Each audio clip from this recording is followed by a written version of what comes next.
friends! This is Mob again and welcome to my channel vlog.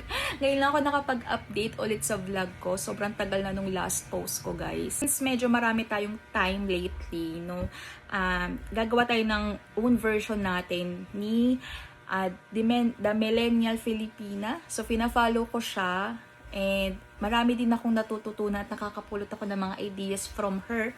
So, gagawa tayo ng sarili nating version ng first aid medical kit natin sa bahay, especially sa mga mommies na may mga babies and toddlers sa bahay. Recently kasi na-admit si Yana due to AGE, secondary to intestinal amoebiasis. Hindi ko alam kung saan niya napulot yan. On the day of my birthday pa talaga. Most likely outside yan kasi naka-filter kami ng tubig dito sa bahay. Kasi guys, regardless kung sakitin o hindi ang anak mo, basta mommy ka na, dapat meron ka nito sa bahay.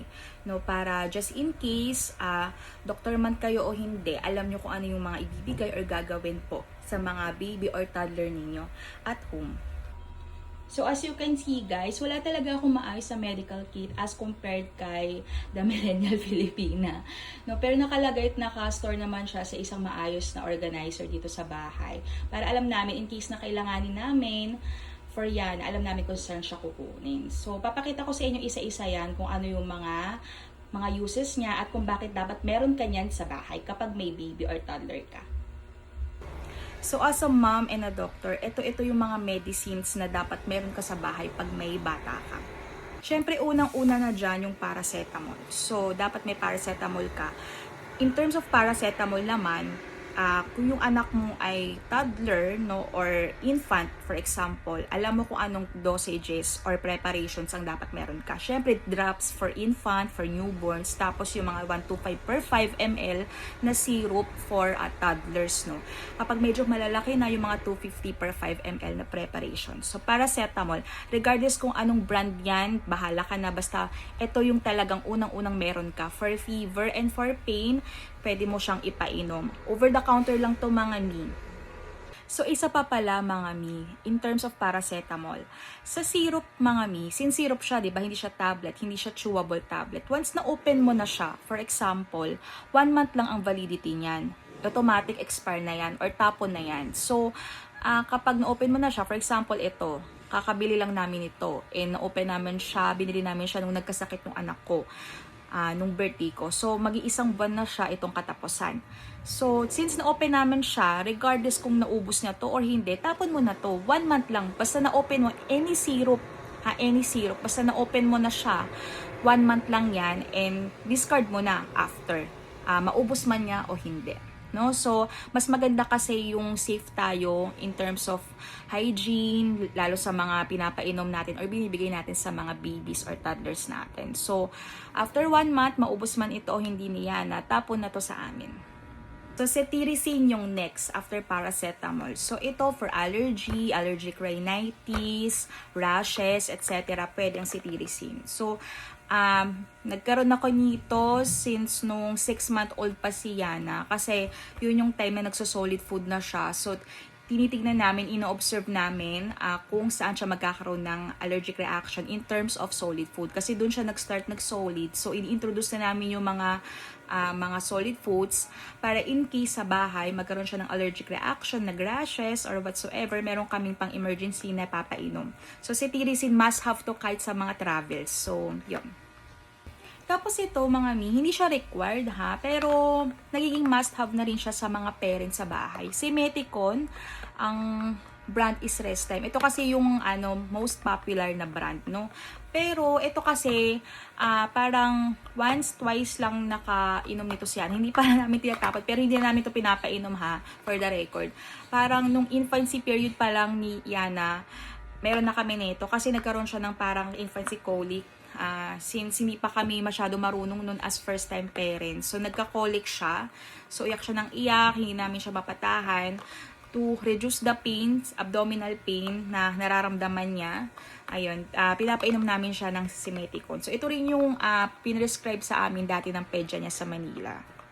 So, you can give this for abdominal pains, for infancy colic. So, pwede mo siyang ipainom. Ito, drops pa to actually kasi matagal na to. No? Hindi pa lang namin naitapon pero andito kasi sa ano niya, sa storage niya. So, ito lang, sinishare ko lang sa inyo. Pwede to. Meron pong Simetico na chewable tablet for older kids na pwede nyo rin isama sa mga travels ninyo. So, for abdominal pain, colic, no, pwede nyong ipainom. Or minsan for vomiting, no, ng mga babies or toddlers, pwede nyong ibigay ito. So, meron po itong chewable tablets for older kids. Tignan nyo na lang po, meron. Alam ko, I don't know if this is over the counter or prescribed. So, check on your pages na lang po.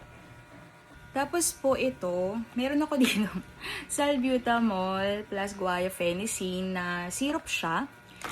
And meron din po kung syrup na salbutamol lang, no? Ventar yung brand ito. Actually, mga being a doctor, isang advantage yung magkaroon ka ng mga samples. Ayun, pero ito nakuha ko lang to sa ospital. Mga excess samples. Pero hindi siya expired ha, at hindi pa siya na-open. Not used and not expired, no? So, expiry, kailan ba expiry nito? Hindi. Near expiry na rin pala. Kasi medyo matagal na to sa akin. So, ito for cough, no? For older kids, pwede nyo ipainom. Salbutamol plus guaifenesin. Or salbutamol lang na plain. Syrup din siya. So, ayun. Pero hindi ako fan kasi na magbigay ng mga syrup or anything na mucolytic kasi hindi rin naman madalas mag-cough yung anak ko. Depende na lang talaga siguro sa inyo. So, ayun. Pero, must have din po yung mga mucolytics like Ambroxol, no? And ito, salbutamol para sa mga kids kapag meron kayong mga baby or toddler po sa bahay na talagang sakited, prone to pneumonia, prone to upper respiratory tract infection, laging nagka-cough every flu season. So, parang mucolytics lang talaga. Yun. So, ayun. Pero kapag syempre, pag nag-exacerbate na yung cough, no, may fever na, iba na yung kulay ng phlegm ng babies or toddlers ninyo, check on your pedya na. Pa-check up na kayo. No? Pero ito talaga, must have to sa mga pneumonia-prone kids. And ito mga sodium chloride spray or drops. So, sa akin, Salinase. So, nakadepende sa pedya nyo or sa inyo kung anong brand. Pero ang pinakasikat kasi na brand is Salinase. So, sodium chloride, ito para sa mga sipunin ng mga bata. So, ang partner nito lagi is yung pang-aspirate. Nung baby, yung anak ko, infancy period niya, nagkaroon siya ng sipon. So, ang ginagamit pa namin na aspirator before yung manual, yung parang bulb, yung binibigay sa ospital. So, ngayon, dahil nga, syempre, hygienic wise, no, so, nakadalawang bulb na rin ata kami na nagpalit kami ng bulb. So, after noon, mas prefer na namin to gamitin. Automatic na kasi to mga hindi siya manual compared ng bulb. So, ito, pwede mo lang palitan or pwede mo kasing linisin, mas madali linisin yung pinakatip nito. At pwede mo rin siyang sterilize. So, manual kasi yung bulb, ito automatic na pipindutin mo lang. And mind you, hindi siya harsh, hindi rin siya nakakasugat ng ilong ng mga bata or mga babies. So napaka soft kasi yung pinakadulo niya na ipapasok mo sa mga nostrils nila. So this is Dr. Ayla na in-order lang namin to sa Shopee. So, hindi naman namin laging ginagamit kasi hindi naman sipunin yung anak ko. So, pero pag nag-uumpisa na siya magkaroon ng sipon, inumpisa na namin magbigay ng sodium chloride and then ina-aspirate na namin. So, yung mga bata kasi, friends, hindi sila marunong pang suminga. So, lalo sa mga infant, no?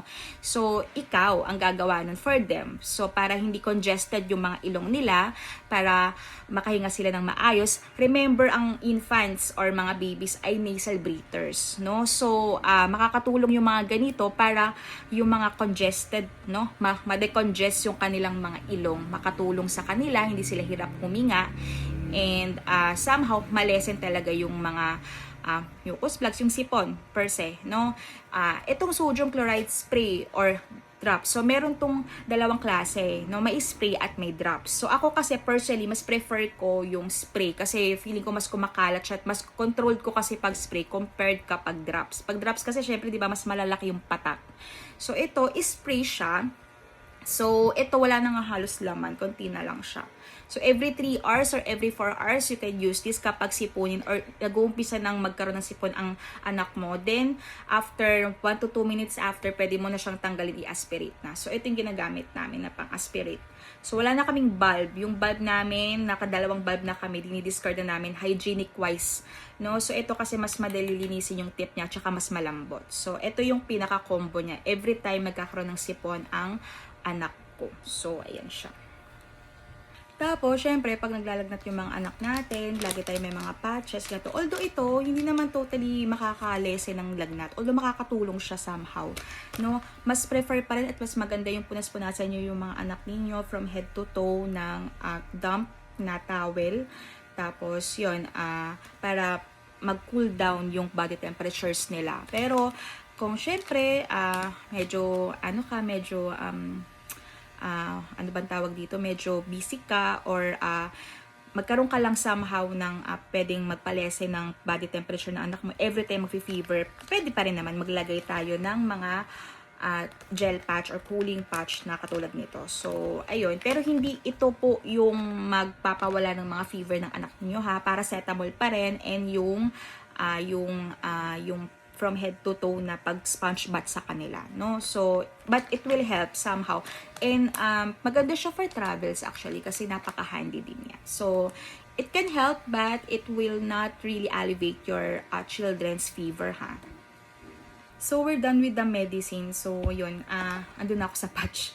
Tapos, may patch din pala ako dito. Ito, guys. So, share ko lang. Ayan. Baliktad.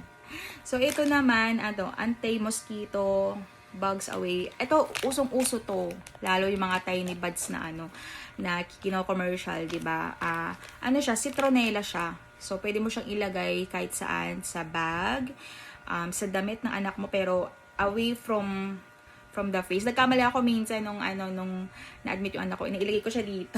Nag-cough siya na nag-cough. So, yung amoy kasi ng citronella. So, make sure na kapag ilalagay nyo siya, malayo dun sa naamoy niya. So, kung sa body or sa damit nila, sa likod or sa puwet, dun nyo siya ilalagay. So, para siyang sticker. So, pwede siya sa mga like sa room, lagay nyo malapit sa bed niya, pwede din. Basta away dun sa face nila na naaamoy talaga nila. And then, sa mga bags or anywhere na hindi nila talagang kukut-kutin, no? Para lang somehow, hindi sila lalamukin. So, lalo ngayon, na tag-ulan, di ba? So, uso ang dengue and ang daming nagkakaroon ng dengue, no? Lalo mga bata. So, it will somehow help para mag-lessen lang, no? So, ayan, mga patches, anti-mosquito, anti-bug, anti-mosquito repellent patches or para siyang sticker. So, speaking of mosquito repellent, no, mga anti-bite bug, mga ganon, etc. So, ito, meron akong bite block dito. Ito ay for kids, then mosquito repellent lotion naman siya. So, kung gusto mo mas makampante ka, lalo kung pupunta ka sa isang mosquito prone area, pwede mong lagyan yung anak mo ng ganito. So, mind you, since ang mga bata, lalo kapag mga infant turning toddler pa lang, so mahilig sila mag-ganon-ganon, doon siya ilagay sa mga hindi nila didilaan or kukut-kutin. So, dito, kung maglalagay kayo dito lang, tapos dito sa legs nila, no? So, medyo iwasan nyo muna yung hands kasi mahilig sila, di ba, magsubo. So, baka masubo nila and all, no? Ayan. So, lotion naman ito. Then, may isa pa ako sand mite spray naman. Ito, binili namin to nung nag-Disneyland kami. Kasi sa Disneyland, di ba, may mga, ano bang tawag doon? Basta mga bug, ano bang tawag doon? Parang wood, sandfly, mga ganun. Basta yung mga, basta may yung mga bugs na pwedeng magkaroon ng rashes or kagatin ang anak nyo. Lalo kung pupunta kayo sa mga areas na prone yung mga sand mite, ganyan, sand mite pala, yon. So, ito, spray ito. Ito, hindi namin to halos nagamit. Parang once nga lang nung nag-Disneyland kami kasi prone nung time na yon yung mga sand mite, sand fleas, ganyan, sandfly. So, hypoallergenic naman to, pang bata, puro pang bata yung binili ko kasi pwede rin to sa adult, guys. So, ayun, spray naman ito. Para siyang spray siya, tapos ganun, ikakalat mo siya. So, para rin siyang lotion, pero spray type, no? So, ayan. Ayan, mga pambata naman kasi yan. So, since napunta na rin naman tayo sa mga lotion, spray, yung mga topicals, share ko na rin to. Ito, hindi naman to laging ginagamit, pero good to know lang ba? So, dito, meron ako dalawang ointment. Actually, yung isa, more on, hindi naman kaya na ginamit eh. More on sa amin. Pang adult, pwede rin siya. So, ito, share ko lang. Ito, nalaman ko lang to sa isang derma friend before, nung student pa ako. So, for intertrigo, yung mga nagkakaroon ng para mga rash dito sa mga, sa mga alanganing area na nagpapawis, tas makate, sobrang kate, tapos may mga irritation, mapula siya, no? Talagang inconvenient na siya for you. Pwede mo siyang lagyan na to. Medyo mahal lang to. So, kaya konting-konti ka lang mag-apply. So, Fusidin H, fusidic acid, and hydrocortisone acetate. So, Fusidin H yung brand niya. So, 500 plus to guys. Just imagine, ganyan lang siya kaliit. Kaya, konting-konti lang kapag maglalagay ka. So, matagal naman ang expiry niya. Katulad nito, matagal na to sa akin. But 2027 pa yung expiry date niya. So, Fusidin H, nalaman ko lang to sa isang derma friend before. Inireseta sa akin due to my intertrigo. Nagkaroon ako dito dati. So, pwede rin to, guys, sa mga kids. Pero, very konti lang, very minimal. Bihira din naman magkaroon ng intertrigo ang mga kids. Depende na lang sa hygiene ng anak mo, 'di ba? So, kung magka-intertrigo siya. So, intertrigo, search nyo na lang, guys, or pa-consult na lang kayo sa derma. Ayoko na mag-explain. Hindi ako derma. So, ayan siya. And then, second, mupirocin. Ito, napakakilala nito. Lagi itong nire-reseta. Feeling ko kahit over the counter nakakabili ang mga pasyente or ang mga tao nito, ang mga mommies nito. So, mupirocin, ito lang yung in-advise sa akin once ng pediatrician before ni Yana, nung nagkaroon siya ng parang sugat, no? But, hindi ko siya nilagyan. Kasi in-observe ko kung talagang kailangan ko siyang lagyan ng topical na ganito. Kasi antibacterial ointment lang to, guys. Ointment pa? Tama ba? Ointment nga siya.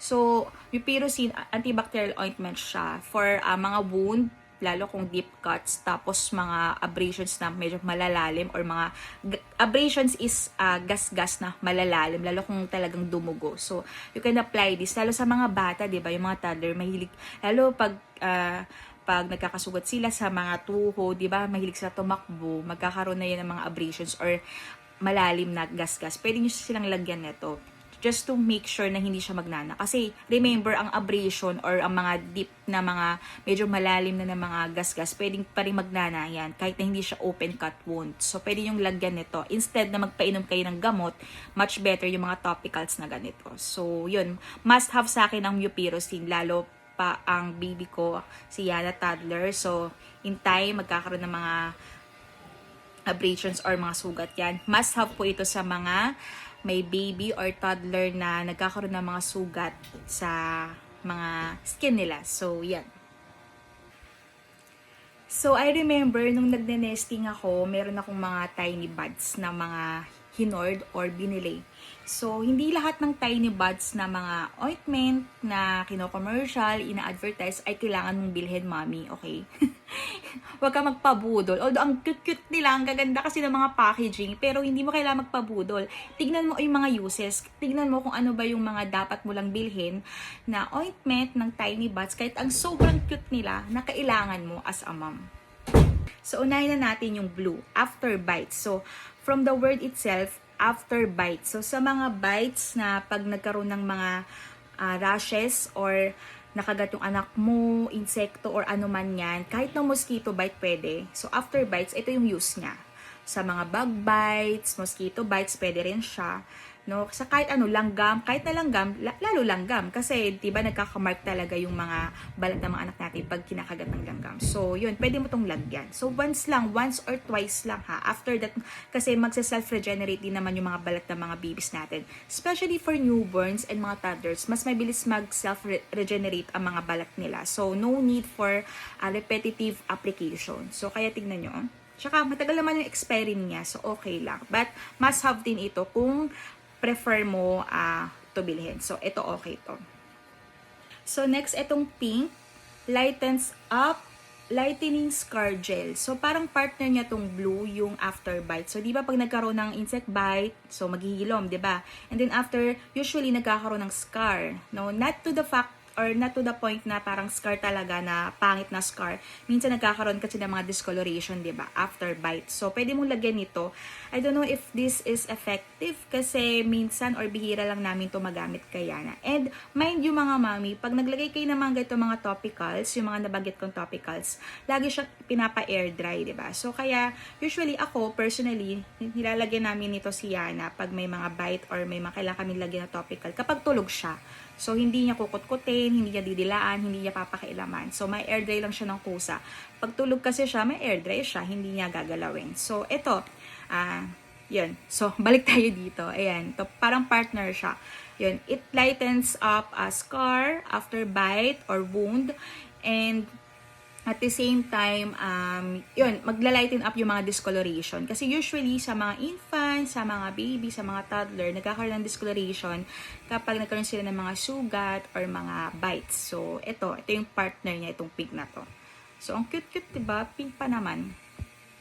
Next is this After Rush Natural Nappy Cream. So, from the word itself again, in a rush, so sa mga rashes, especially yung mga nagkakaroon ng mga diaper rash. So, yung iba naman, mas prefer nila yung ibang brand. Like for example, yung mga Stella, di ba may mga after rush cream sila na pinopromote din. Pwede rin yun. Actually, much better yon kasi talagang mga zinc oxide. So, may content silang zinc oxide. So, mas maganda yung talagang formulated yon. Ito naman, good lang kasi siya for travels. So, balit lang kasi siya. Tsaka hindi naman madalas or lagi nagkaka-diaper rush yung anak ko. Kung nagkaroon man siya ng diaper rush, once or twice lang nung infancy period lang. So, ang very key ingredient pa rin or very key pa rin para hindi magkaroon ng diaper rush ang mga anak ninyo, always change them, and as much as possible hugasan nyo sila, hindi lang wipes. So wag kayong mag-resort lagi sa wet wipes. So ayun, in a rush. So maganda kasi ito for travels, maliit lang siya. Pwede nyo applyan yung mga babies nyo after wash. Next is and last, after shots natural soothing gel. So soothing gel again, parang yung pink, no? So ito, hindi na masyado ito ginagamit ngayon ni Yana kasi almost complete vaccination na siya. Ito, gamit na gamit to nung infancy period kasi yun yung period talaga na kino-complete natin yung mga childhood immunizations ng ating mga babies. So after tusok, ganyan.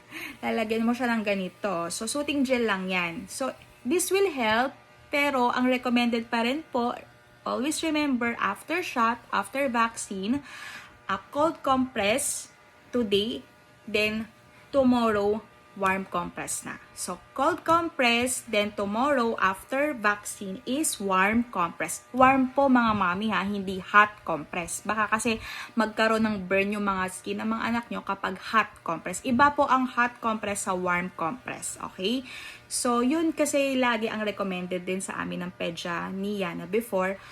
Cold compress today after shot, then tomorrow warm compress mo na yung area. Then ito, pwede mo siyang lagyan then after shot. So after vaccination. So ayan, soothing gel lang siya mga mi. Hindi siya yung talagang magpapawala ng pain. Masakit talaga ang karayo, masakit ang vaccine kasi medyo mabigat pa yan doon sa area kung saan siya tinurukan. So yun pa rin yung recommended natin palagi. Cold compress now, then warm compress tomorrow. Then, pwede nyo pa rin apply ng ganito. So, this will somehow help, pero hindi ito yung gamot for that, remember, no? So, ayan. Nice to know lang. Ayan, ang haba na ng video ko. Pero, ayun, we're done with the medicines and other stuff. And, last yung mga things na kailangan na meron ka kapag, syempre, kasi first aid kit nga, 'di ba? So, syempre unang-una na diyan thermometer. So, very reliable pa rin yung auxiliary compared dun sa mga gun lang, yung mga gun thermometer. Hindi, actually, wala akong tiwala sa mga ganon. So, auxiliary temp pa rin, no? Tapos, kung may spare kayo, pwede kayo magkaroon din at home ng sa sarili nyong pulse oximeter. So, just to check the oxygen saturation of your babies, of your children, and their heart rate. So, ako personally, hindi naman ako totally nagre-rely dito. Ito pang adult to, pero kasi nagagamit din naman siya. Meron ding pang pedya nito kung gusto niyo or pang baby, pang bata. So, kasi mas maliit lang yun. Yun lang yung difference nila, mas maliit lang yun. Pero ito, ginagamit ko rin talaga to sa anak ko just to check her oxygen saturations if I want to, tapos yung heart rate niya. Pero ako personally, ina-auscultate ko pa rin siya 1 full minute pa rin, no? Pero just to give you an idea lang yon, lalo kung pinapamonitor sa inyo ng mga pedya ninyo. And then, isang hindi ko na isama dun sa medicines, yung salbutamol na yung amp, yung nilalagay sa mga kit. So, meron din kaming nebulizer kit. Ayan. Ito, parang once lang nagamit ni Yana for a week. Kasi nagkaroon ng ubo-sipon minsan, nung yung anak ko nung infancy period. So, we were advised to nebulize kasi iba na yung ubo niya, iba na yung phlegm niya. So, we were asked to nebulize at home for 7 days while she's on her medications. So, ito, ang gamit namin ay Get Well. So, pakita ko lang sa inyo. So, ito, pag bumili kayo nito, Mercury or Watson, meron na siyang kasamang kit or nebulizing kit. Nebulizing kit meaning yun yung hose. So, ito kasi is yung machine. Pag bumili kayo ng machine, usually may kasama na siyang pang pedya and pang adult na hose. So, pwede rin siya gamitin ng adults. So, hindi lang siya pang baby or pang pet. So, ito siya. So, good condition kasi once lang namin ito nagamit for a week nung na-advise kami mag-nebulize sa bahay. To alleviate my daughter's cough and colds nung time, nung flu season pa yun actually.